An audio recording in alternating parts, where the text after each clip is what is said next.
What is up, everybody? Welcome back to another episode of Talk of the Tundra, your Green Bay Packers podcast that is a proud partner of the Eurostep Podcast Network and the Blue Wire family. As always, I am your host, Numac, and joining me to talk about what an abysmal, no good, awful game this was against the Philadelphia Eagles is my lovely co-host, Jordan Tresky. Jordan, already yes, pre-pod, but how are you doing, buddy? I'm no Judy Bloom, but is that Judy Bloom? Judy Blue has a no good, very bad, awful day or whatever. Yeah, It's something like that. that might be Matt LaFleur for the rest of this Packer season. Yeah, yeah. He's gonna be a heavy talking point tonight. There's gonna be a lot of talking I points don't about this understand offense. why. Oh no one could possibly understand why he might be the talk of the tundra. Some might say for the next six Yeah. days. Uh God, I I'm gonna try and stay measured this entire pod, but I know I'm going to fail. The Packers lose 10-7 to the Philadelphia Eagles in a game in which they absolutely should have won based on how their defense played. Their defense holds a Philadelphia offense that could not get anything going tonight to 10 points and like very little yards in total by offense, 183 yards passing, 111 on the ground. Saquon Barkley 22 for 60 and no touchdowns, except and then just had that one really long catch through the air for 41 yards. Like the defense did its job incredibly tonight. We're gonna start with the defense because we have to start with how awesome they were. Like they did their job. The front four did their job. They held Saquon Barkley to just over 100 yards from scrimmage, which like is good for Saquon Barkley. And if you take out that 40-yard reception that was happened late in the fourth quarter to set up the touchdown to Devonta Smith, 60 yards on 22 carries is a 2.7 average per carry. Like that's very very good. Credit to the entire front: Carl Brooks, Colby Wooden, Devontae Wyatt, Rashawn Gary, Micah Parsons, and the linebackers Quay and all of them for really maintaining the run game throughout the game because there was times we thought like, oh, here comes Saquon, 7-yard gash here, 8-yard gash here, and then they'd lock up and hit him in the backfield. Like how many times do we see Quay tonight shoot out of a cannon right into the backfield for a loss? Him and Evan Williams did it a couple times tonight. So as I talk a mile a minute because I'm pissed at this offense, Jordan, talk about how good this defense was tonight. It was great. I mean, there's even when things were not going well, like they Eagles had big plays. They were getting downfield. They're getting Packers territory. They're getting only one red zone trip, but the Packers still them out there. 10 points, lighting up 10 points. I mean, I know another it's team, their losses are 13 points, 16 points, and now 10 points. it's ridiculous. It's ridiculous. Yeah, And yeah. like the secondary didn't do terrible. Like I had some problems with some Keyshawn Nixon reps, like the rep to Devontae Smith on the 3rd and 12 on the fourth down drive Hmm. to I think the third to last drive when they stalled out. Like those are the reps we're talking about on this podcast when we say that Keyshawn Nixon is a good cornerback. He is not a cornerback one. He doesn't have the chops to stick with the best receivers in the league. And to credit, like that's just a good route by Devonta Smith, but he got cooked. Like there was a lot of separation there. Like that's just the rep that He was you playing that too soft too. It right. was too soft for yeah. But that's just the rep we talk about, and the rep that we reference when we say like that he just can't hang with some of these best receivers. And he had the fumble recovery on the Edgerrin Cooper punch out. I said it in the Discord and I said it on Twitter. They finally fucking did it. Ball King is back. They punched out a ball for a runner that didn't have it protected. Like finally, we're in week what 10, and they finally force a fumble that way after it was such an emphasis in the training camp. Like I'm trying not to sound sarcastic and facetious. I can't say that word, but like it's just like I'm glad it finally happened and Edgerrin Cooper made a play on Jalen Hurts in the first quarter there. Yeah, I again, this they were still getting after Hurts. Like it wasn't like the Eagle. This game was just ugly, whatever way you want to call it. Like it Both was offenses were ugly. both Like offenses were defenses were great really tonight, yeah. They both needed some X-lax to get rid of the constipation from both of their offensive work. but But they were both shit, so that works. So yeah, yeah. Um, but I mean, again, like the process what the Eagles are doing was a lot better than what we'll save the offense. But we can't fault the defense for allowing 10 We points in a can't game allow that, the defense for blame the defense for anything. yeah, They did like you can't the two plays where they get Saquon for 41 and Evan Williams gets burnt by Devonta Smith for a 36-yard touchdown. yeah, That just happens. It just yes. happens. Like sometimes you just get beat, and that's that again. It happens. They held them to 3 points for 3.5 quarters. Yeah, Like, I mean, you mentioned it before, but AJ Brown, 3 targets, 2 catches, 13 yards. Devonta Smith, I mean, he had the touchdown, 16 yards, big play. But a lot of the big play stuff, like that, we were kind of afraid of, like this Eagles team, outside of the Vikings game and the Giants, like they're not that team. They're not this like that has not been their offense this year as they defend their Super Bowl title.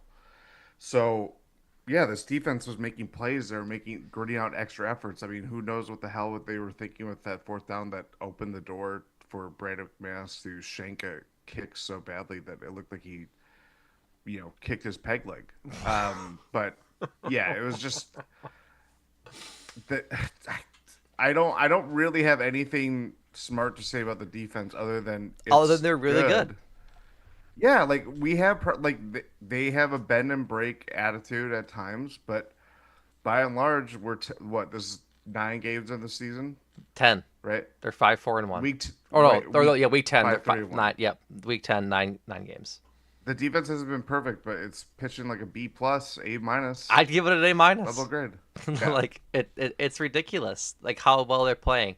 I tweeted it out earlier during the game as a day one believer in Devontae Wyatt. He is showing out right now, and he looks to be fully recovered from that injury, his knee injury earlier in the year. So many times in this game, again, he's in the backfield. Like he almost beat Saquon to the handoff at one point tonight, and just tackled him for a loss. Like this front is good. That Devontae Wyatt has stepped up. Like Carl Brooks drew a huge hold on a big Saquon run because he was giving the center problems, and like it's just awesome. And I want to be able to feast on the rewards that this defense is giving us. Like I again, I'm gonna keep saying I tweeted it because I was trying to be more mindful of talking about it on Twitter during the game tonight. The defense bailed out this offense for 3.5 quarters, 4 quarters even. Like all pretty much the entire game, they bailed out this yeah. offense and gave them a chance to win the game. And the offense took that gift and they threw it in the trash. Like in part due to awesome offense and some questionable play calling by the Eagles throughout the game and especially at the end of the game, you they get a chance to win this game and they flounder and we're gonna get there in detail in a fucking minute. But I'm just so impressed with I think with everybody. Like Carrington Valentine is maybe the only guy who like I didn't really see a great play from tonight. Like he missed that tackle on Saquon in the open field for the big run. But other than that, I didn't really see much. Like he did okay, but it's not like they were passing the ball with efficiency either. And so it was just like I think I can count all the other 10 players had impacts on this game. Rashawn Gary didn't do much, but he was fine. He wasn't a negative. Micah Parsons had 2 pressures on the first drive after having none last week. Like Micah Parsons was in the backfield all game long. Doesn't get like they don't register a sack. I'm pretty sure, but it was just yeah, no sacks for the defense tonight. But Yeah. they were in the backfield often stopping the run, which is clearly the game plan. And if you take away the big play to Devontae Smith with 36 yards, Dallas Goedert for 43 yards, Saquon for 41, and then he's the next highest at 36. Like they're 101 yards for Barkley total. Like right, if you're taking receiving account which too. is fine. I can live with Yeah. that. It like he You had should be able to live with that and win a and win a game. game, but alas, like they couldn't. Like again, I'm trying to make sure we spend more than 6 seconds on the defense before we talk 45 minutes about how annoying this team is on offense and how annoying Matt LaFleur is and how annoying the special teams is and how annoying Rich Bisaccia is as a coach on this team. Because like this defense deserves its flowers. Jeff Hafley called an amazing game tonight. He had all the answers for everything the Eagles were running. And I Well, don't know chef. why they refused to throw the ball to AJ Brown, but there was a play. Um, I think it was again the 3rd and 12 when they converted to Devontae Smith, and Yeah. they zoomed in on AJ Brown on the sideline, like for the play, and he looked like it was a close up on his face, and he looked like he was just planning something diabolical. He had a look on his face. I was like, I just don't get why he's not out there. And so I don't know that's a discussion for a Philadelphia pod and not for this Packers pod. But like I'm just impressed, man. I'm impressed with how this defense continues to execute despite having to be out there for so many drives, having to be out there for so many plays.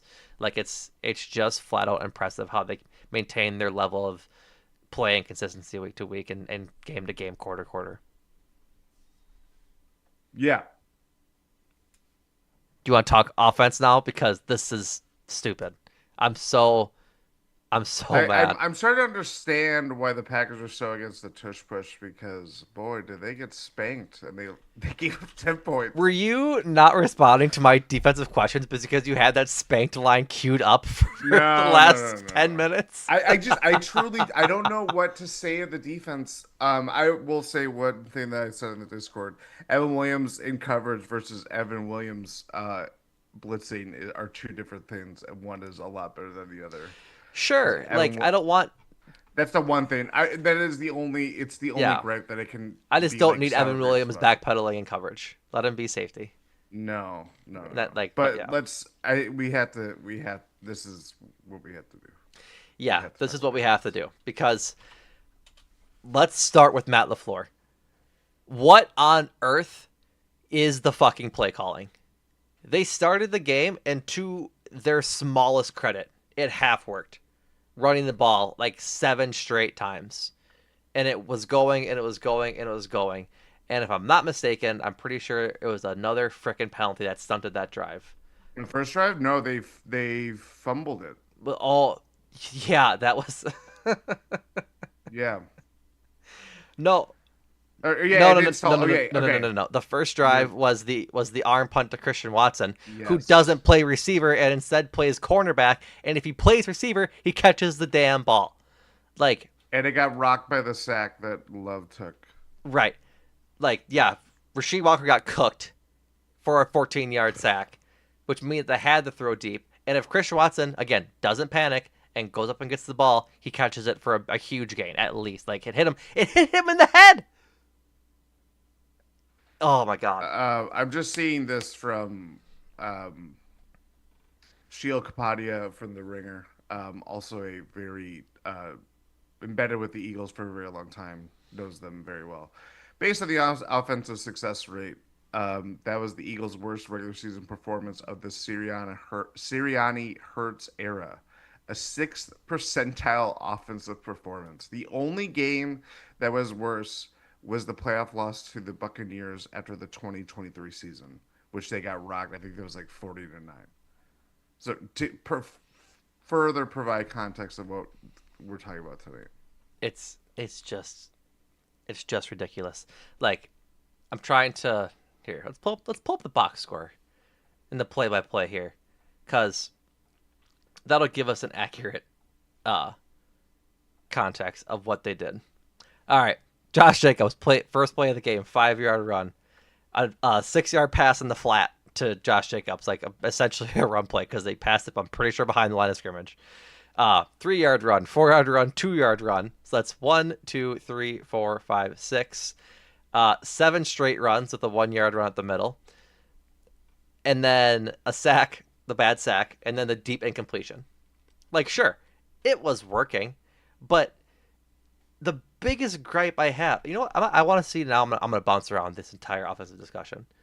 They ran the ball 27 times, and I Yeah. would bet 21 times with Josh Jacobs, once with Emmanuel Wilson.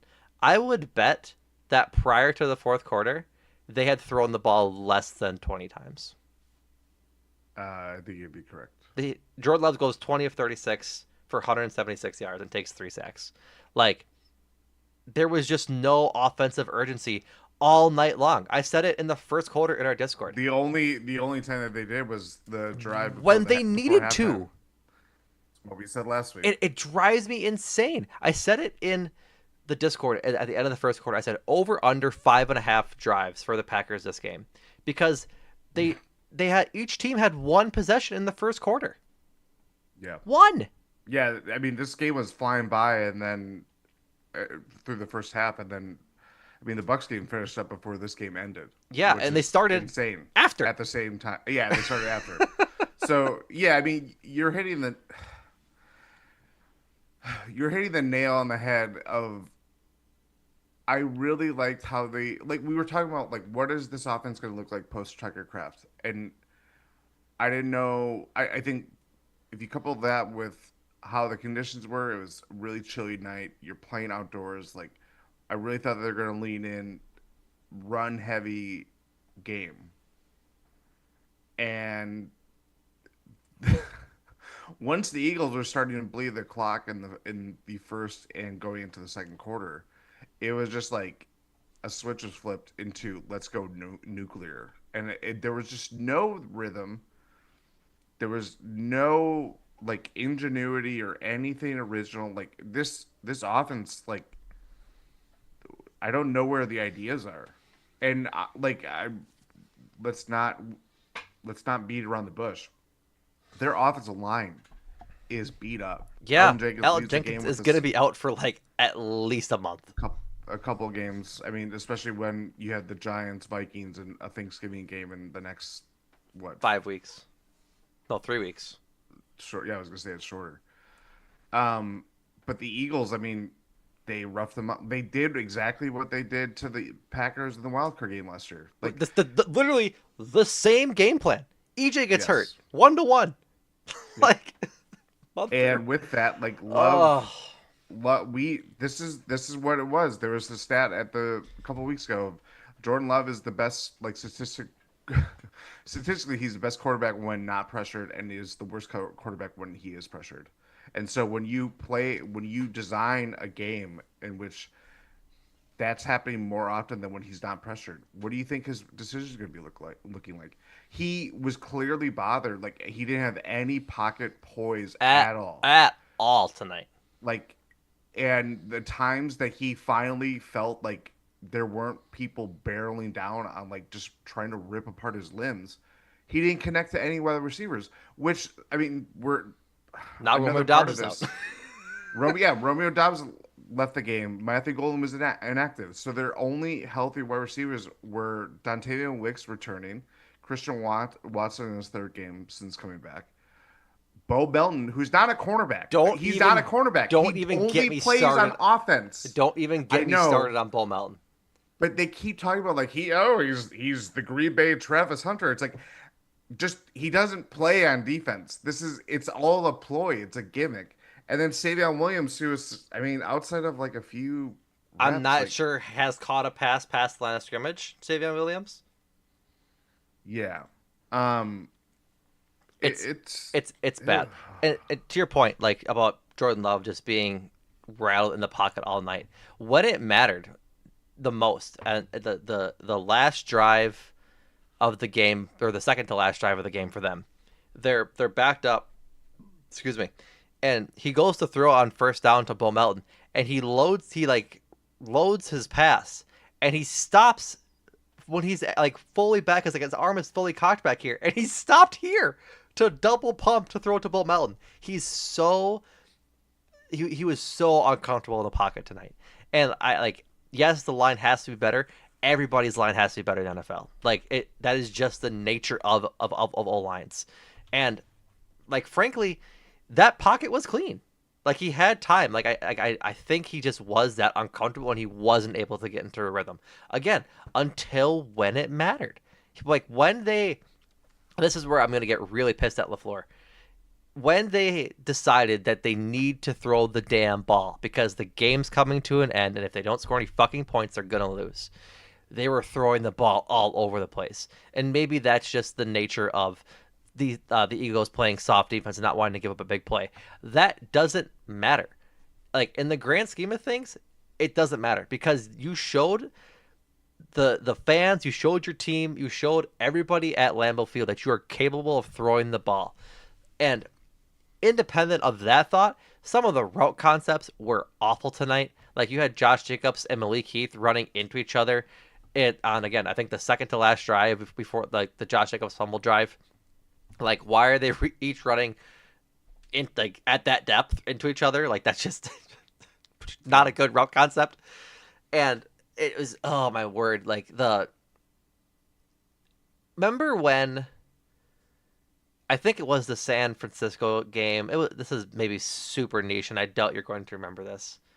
Like I don't think it was Try a me. game the Packers played in, but the Niners did something really cool with Kittle one week. Like Mm. it was a pitch to somebody or whatever it was. I don't know. It was something cool and innovative that the Niners did with George Kittle. Like 3 weeks later, the Packers did it with Tucker Kraft or somebody, and like you've seen, like you saw the league copy that right and develop that into their playbook. I'm not surprised by anything they do anymore, and we've said this like time and time again. It feels stale, like that they just don't have any sort of creativity back in their offense. Like it just feels like the same old offense. We went. It's probably a record. We probably went the longest Matt LaFleur has ever gone into a game without running a touch pass or an end around in this game, and it was the fourth quarter with Savion Williams. And I'm pretty sure Matt LaFleur was scratching through his skin to call one, or he was going to explode. Because like, what is that play call? Why are we doing gimmick things when the game is on the line? Like, You talk about the fourth and no, two? no, the Savion Williams. It was one of I think it was again the second to last drive. They did a touch pass to Savion Williams. Oh yes. And, yeah. Right. Yeah. Why pass the ball down the field? Well, and this is like as you're talking, I am able to articulate probably the biggest gripe of the LaFleur offense, even with the contextual factors of the offensive line is progressively getting bagged up. They didn't finish the game, I should mention, with two, three of their leading targets on the year with no Dobbs, no Kraft, no Golden. It's an offense designed as if everybody was of equal talent and stature, Mm-hmm. that everybody can play, has the same skill package, and can do the same things as if it was Christian Watson, as if it was Savion Williams. And it's like, that is not it. Like, I don't, again, like, we talk about the playmakers, we talk about, like, a number one or whatever it is. It's like, it doesn't, all that is just like, it's just about having a functional offense at this point. And if you can't do it against the Eagles on a cold night in Green Bay where you only score 7 points, like that's abysmal on its own. But you can't do it against the Carolina Panthers. You can't do it Who lost to the against the Saints? Cleveland. You can't. Yeah, who lost to the Saints? You can't do it against the Cleveland Browns. Who lost to the Jets? Who traded away Quinn Williams and Garrett or Sauce Gardner? Yeah, I mean Matt Steinman has already said that. Like, it's don't think it's far fetched to say that Matt LaFleur is coaching for his job for the rest of the season. Well, somebody asked that. I don't know who asked the question, but Jason Hirschhorn of the Leap with Peter Bukowski um, tweeted, Packers head coach Matt LaFleur, if he's coaching for his job, quote, I'll leave that for everyone else to decide. I'll just focus on the day to day. I feel like you're always coaching for everything in this league. It's just my mindset. That's always been that way. That's the first time this question has been asked, and I think it's legitimately the first time it's been warranted. I know that Yeah, people have like rushed and like I mean his counterpart Peter Bukowski like is one to do the same that rushed to defend Matt LaFleur. And again, we've done it too. He is a fine coach, but for God's sake, he can't coach in the middle of the game, and this coaching staff can't prepare players. To touch on Bull Melton,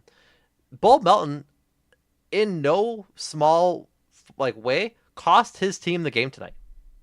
He had multiple errors to where yeah, if they just convert on his errors, they probably win the game. The first is the drop on fourth down. Hits him square in the chest. He's clearly had too many cornerback practices. Can't catch the damn ball. The next one, he lines up over the tackle when he's lining up outside because he doesn't play fucking offense. And that's a LaFleur problem. Why are you asking a guy who takes most of his snaps on special teams, did most of training camp with the corners, asking him to do wide receiver things, especially what shouldn't be nuanced but is things like lining up properly when you go jumbo package with 6 offensive linemen. I said it in my head. I wish I would have said it to somebody else live when Joe Buck or Troyman, whichever one it was, said the Packers are going jumbo. They have 6 linemen. In my head, I said, there's no fucking way that they don't execute this, or that they execute this without a penalty. And sure enough, that's exactly what happened. It negates a 20-yard completion to Christian Watson on a drive that they were humming, and they end up doing nothing with it. The third one is on, I'm pretty sure, that same drive. They punt. And I sent the video in our Discord. If you're wondering, wow, Numac talks a lot in his Discord, and it seems like they talk a lot during Packer games, you can go to gspin.info and you can join our Discord there. Believe it or not, it's a lot of fun, a lot of good discussions. Anyways, I go back and I look at the punt where Bo Melton tries to play a hero and save it. If he just fucks off, and I'm sorry to people who don't like swearing, I'm irritated. I promise I'll make up to you next episode with no swearing. I pinky swear. If he just fucks off and doesn't try to be a hero, Zane Anderson is there to make the play Bo Melton is trying to make, to pin the ball back and let them be down at the 1. Instead, he's perpendicular to where the ball is headed, steps in the end zone 3 times, and then hits the ball out. It's a touchback instead of being either a safety or the ball at the half-yard line for the Eagles. If you just let Zane Anderson do the job when he was running down the ball.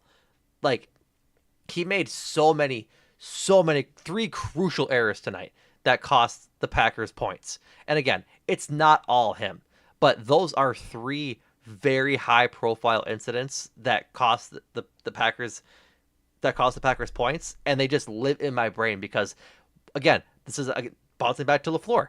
Why is he in the game? Ignore the special teams one. He's a gunner. That's his primary role.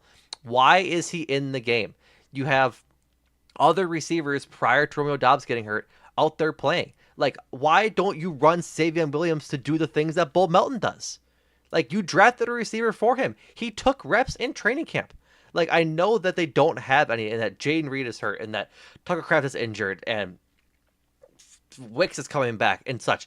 But tonight, they had Watson, Wicks, Doubs, and Malik Heath as their 4 receivers, right? And then Luke Musgrave and their Josh Wiley and whoever else, John Fitzpatrick for tight ends. Use the primary guys. Quit throwing to Bo Melton. They were throwing to Bo Melton before Romeo Doubs got hurt. Why is he an option? He shouldn't be out there. Like, if you really want to play this game, and they have to play this game where they don't have a passing offense because they're so injured in their pass catchers. And it's fine to, like, they have to run the ball to make up for that. Like, I get it. I understand that they needed to run the ball. I'm not a fan of doing it 8 fucking times in a row, but I'm also understanding that when you don't have the personnel to run the offense that you ideally would want to run, that sacrifices have to be made. Bo Melton should be sacrificed. He's not the sacrifice that you make. Like, he should just be fucked off in special teams and playing 6-man corner. Like, it's. But they're not playing him at corner. I know. Just don't put him on the field if the ball's not getting kicked. He's not a corner. If the ball's not getting kicked, I don't care. If the ball's not getting kicked, he should be on the field. He just shouldn't. Yeah. He's an end of the roster guy that they asked way too much to do tonight. I don't know where they got off thinking that he should be part of the game plan tonight. And I don't know where they got off throwing to. I don't know where Jordan Love gets off targeting him. Why was Bo Melton? I gotta pull up ESPN quick. Bo Melton had 5 targets. 5 targets in this game. Dontavian Wicks had 8, and Christian Watson had 4. Why? I'm gonna shake this mic off its fucking hinges. Why is Christian Watson getting fewer targets than Bo fucking Melton? Same with Doubs. Same with Doubs. That's insane to me. Luke Musgrave had 3. Why are you targeting wide receiver 8? Please, gunner on special teams. Why is he getting more targets than the guys that you know can play. Why? I'm not gonna get an answer, and it's pissing me off. But it just like the decision making by Jordan Love tonight. I don't know what was going on. Like the second drive, I think, whatever it was, I took notes, and I always take notes and I never reference them because I'm just like that. The Um, second drive had the fumbled handoff that they recovered. Love no, scrambled. fourth drive, fourth Fourth drive, drive. first and Okay. 10 from their own 41. Uh, a throw to Romeo Dobbs that wasn't a very good effort. A pitch to Emmanuel Wilson, which is another play you can throw in the trash, goes for 3 yards, and then Jordan Love gets his pass batted. Um, I should. That's not gonna work. But I was gonna show the YouTube people what the frame looked like. It's not good. I don't know who he thought he was passing to, but it wasn't going to be an open receiver. It was not going to be an open receiver. And oh, you know what? I do have it on Twitter because Jordan, I want you to see this because Yeah. it's it's frankly insane. Yeah. It's insane. I thought I tweeted it. I must not have. But regardless, it was sent to the Discord. You can go to Discord and look at it. There's two options for the play. It's Romeo Dobbs deep over the middle, who is at the time of the pass covered by his man with Reed Blankenship breaking down on the ball, and in the 4 yards ahead of the line of scrimmage is Emmanuel Wilson also covered. If that ball goes, it's just intercepted. That's all it is. Is it's just intercepted, and so I'm not like I just there's so many things that I'm just shocked happened tonight, and I can't even begin to parse what I am most mad about because it's Hmm. just it's I, just I mean, I sorry. could fill in for you Sure, in here. that sense. I mean, there's nothing like being the coach of the Packers when you're in a rut like this. This is LaFleur's first level of heat that, frankly, Mike McCarthy was battling for damn near a decade. Yeah. Very much after the Seattle championship loss Yeah. for much of that time. And he Okay. still survived for four years. Did you find it? Yeah, I found it. I'm sorry. And for people listening to the podcast, this is a very visual driven thing. Jordan, wh- Yikes. where is the ball going?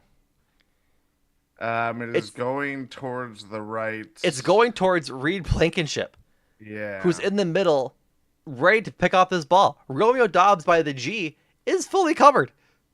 Like the Yeah. ball's not getting there. It's not going to Emmanuel Wilson. If it is, he No. threw it way too hard for a guy 4 yards ahead of him. There's nobody there to That was throw the it one that to. got battened down, That right? was yeah. It's hitting Yeah. Jordan Davis's hand right now in Yeah. the screen cap. I'll post this on Twitter tonight for you podcast folks that want to see what I'm talking about. But golly, like sorry to interrupt, but like that Jordan Love And pass, Elton Jenkins got hurt on the next play, yeah, too. yeah, like it's just I'm not gonna rake him over the coals because he ultimately like when given the opportunity to throw the ball tonight and work in rhythm, he played well. He had great throws to Dontavian Wicks, and like he had the deep pass to Christian Watson that he should have layered towards the sideline is a mistake, yes, but for the most part, he didn't overthrow guys or have like really bad throwing mistakes. He played poorly. The fumble is bad, but it's just frustrating. Okay, I've talked for legit 10 minutes straight. I'll let you talk now.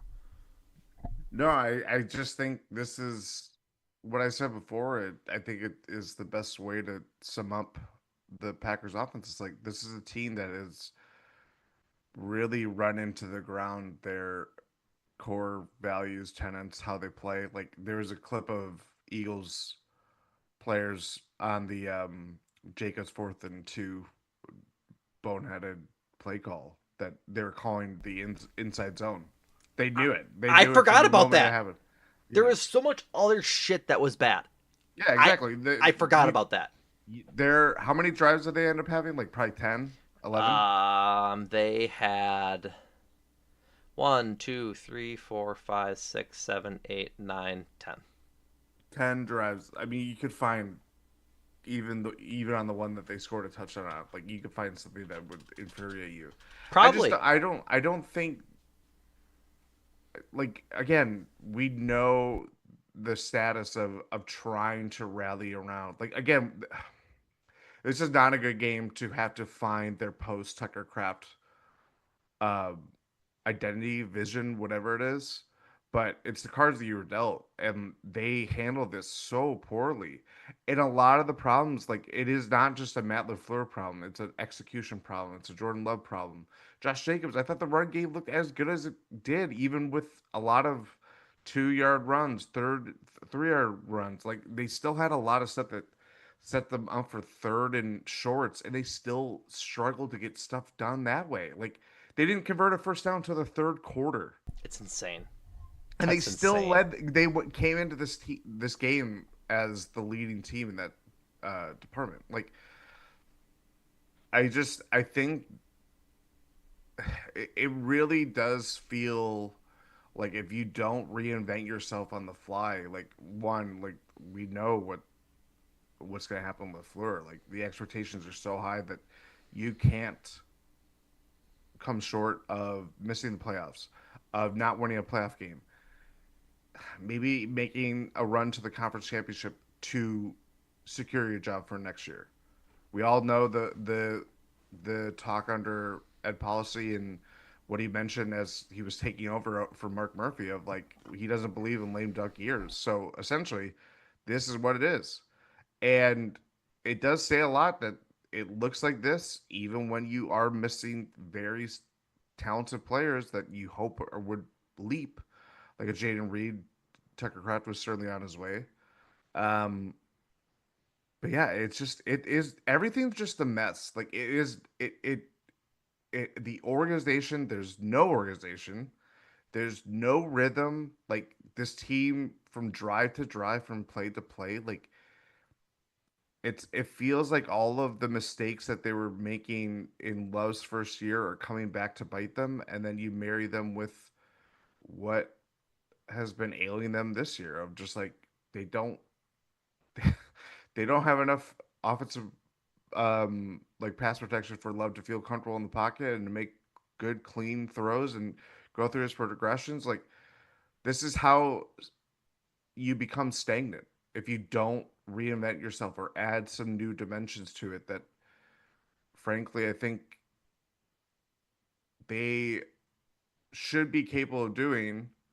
And I think a lot of the foundational things of what made the Packers a good offensive team just don't exist for them right now. Like they are a run first team or trying to be a balanced team in that sense. And their run game, as good as it did look for, Jacobs had explosive runs, but it's still not enough to carry them into in serving that balance.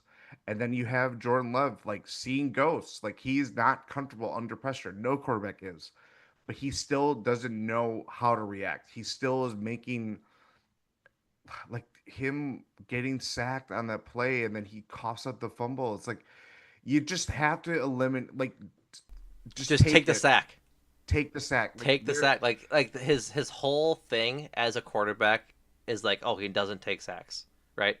But he's had so many mistakes when he should have just taken the sack. Like and you he's not live he's not another throwing down. picks. Yeah, he's not throwing picks. So he's cut down on that, but like it's still Andrew and I were talking about this. What game was that? Was that the Cardinals game? Probably. Yeah, that was the game I Yeah, couldn't. because the Cardinals was it Cardinals Steelers and then last week and then Yeah. tonight, right? And I was feeling very bullish about where Jordan Love was going, and I mean, I still think all those things apply, but like the last 2 weeks have been pretty terrible. It's been awful. Awful. Awful. I don't know. Yeah. It's I just think there's my internet is cutting out as I'm talking right now. no, So that's I'm gonna mine. let Numac talk. No, that's it's my internet cutting out. So apologize if it if it doesn't go well. We can hear each other just fine, but Yeah, I don't know what's going on with each of our internets at the moment, but either which way, it just is not good, and I really don't know what to think of this offense right now. I don't know what to think of Matt LaFleur. Like I think he's capable, probably, but what do you do moving forward? Like you can't fire midseason, obviously, but like we can't have a change, and it's on like the coaching staff. I guess if if the internet's gonna keep taking a crap, we probably should talk about Brad McManus and then get going. But like Matt LaFleur said post game that their the information he got after Ugh. McManus kicked that practice field goal was that he was quote pretty close and that he could make it. Proceeds to just shank the ball into a section and nail a kid in the head and send him to the hospital. That's how bad he missed. But it's like, what in the world is going on? Like, they had Lucas Havrisik to to be available tonight, and they just said, "Nah, we're good." And hilariously, it comes down to a McManus kick from distance, to where he has just said this week that his leg is kind of sort of feeling healthy. This is a Rich Bisaccia issue. Rich Bisaccia, I promise, gave him that information that he was close and said, "Nope, keep the kicker out there. He can make it." It's awful advisement. He needs to be fired. He needs to be. He's not a beneficial part of this team. He just isn't. Well, I mean, we recorded our pregame before they did their mea culpa of like it wasn't even a discussion of going to Lucas Haversick. We were always going to stick by Brandon McManus. Blah blah blah. And It's that's the like problem. that's the problem is that their whole process and their whole roster selection is just terrible. Like, I mean, it's not all like LaFleur is the figurehead for all the things that are not working. Why offensive execution is just abysmal as we get into the back half of the season. But Aaron Banks, terrible. Nate Hobbs, injured, but not great. Like, not trying to be this person. But I think the one thing that when they traded for Micah Parsons is I mentioned we saw how the Dame trade went. Like we think that one person is just going to fix all their problems, and we just think like this is the missing piece. He's the superstar, and it's like he has been that, but Mm-hmm. other problems have surfaced, and it's like it it's just funny how these things can happen where like if football's a totally different game than basketball or baseball, but like foundational cracks can just suddenly appear like out of nowhere. Part of that is just because of injuries, but I think we have watched Matt LaFleur teams long enough that we can discern why that's happening, and it's not because of people.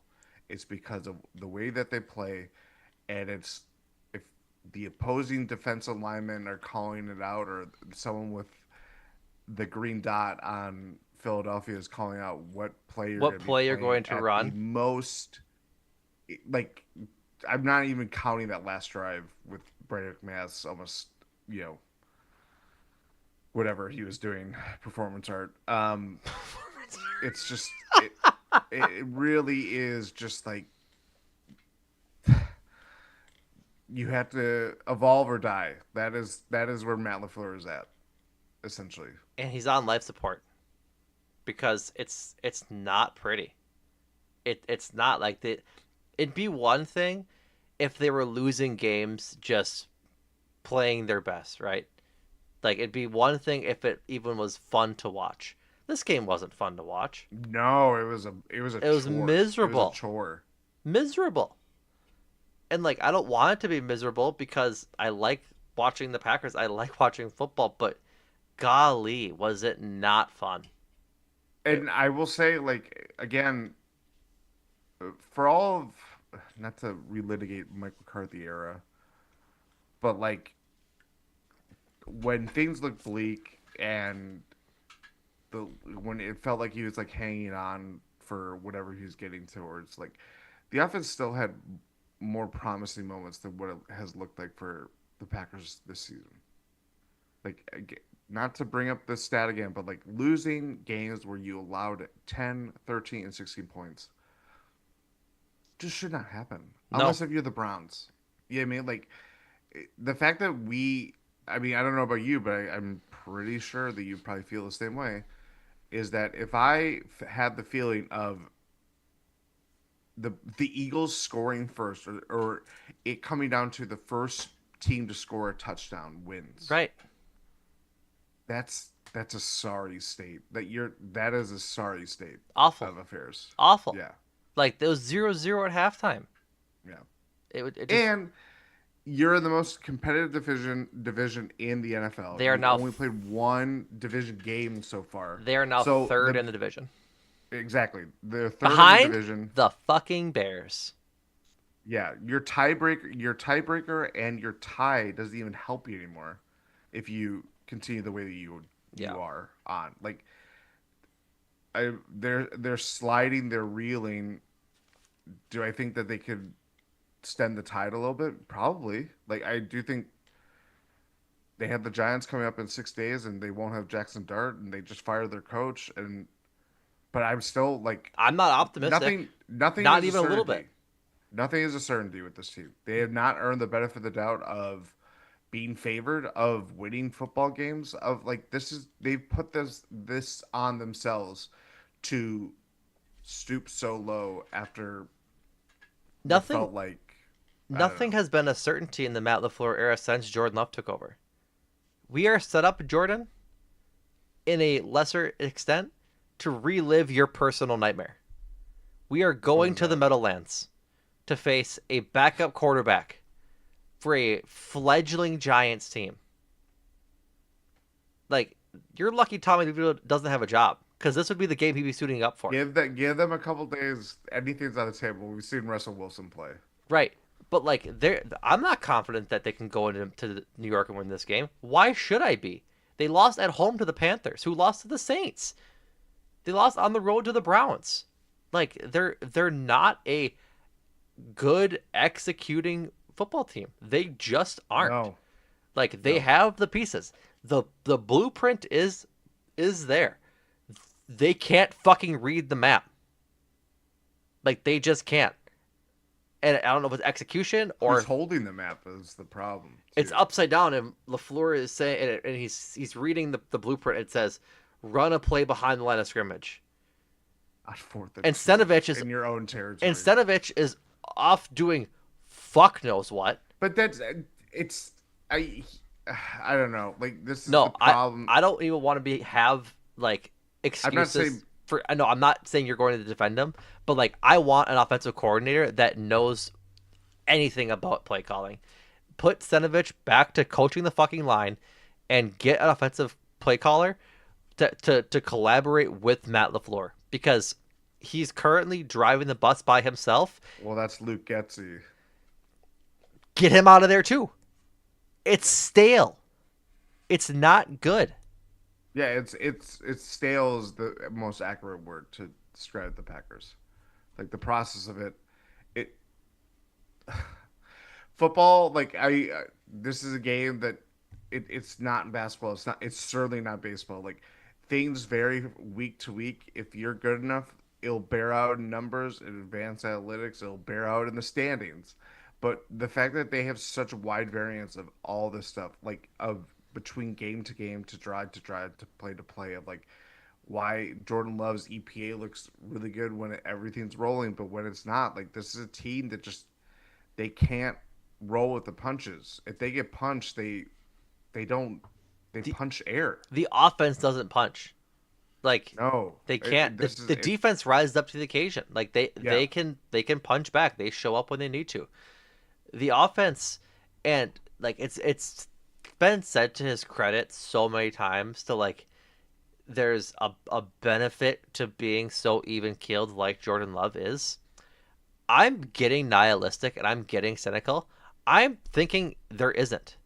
Like for as much as we hate like a different setting or mode.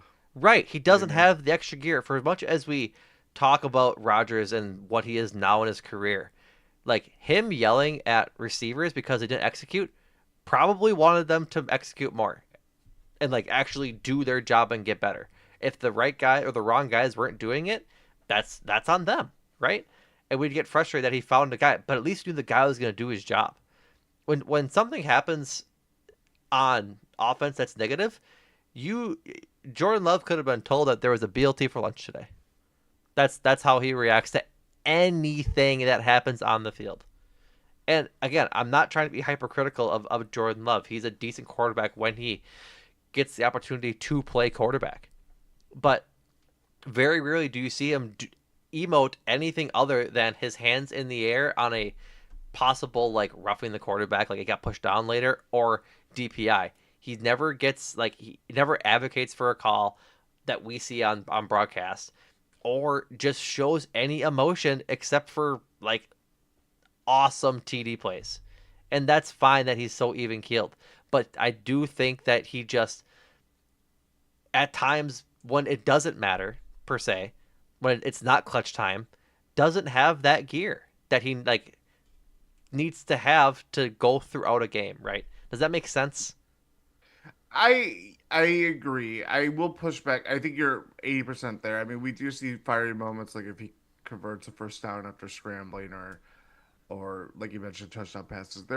He's just not that guy. I think the other thing too, it's different judging a 15-year quarterback in the league like when LaFleur came to town versus, Love becoming a starter. Like he is an extension of LaFleur in the sense that obviously he's the quarterback was the quarterback of the future that LaFleur and Tom Clements and Luke Getzey before his career went wayward and then came back to Green Bay.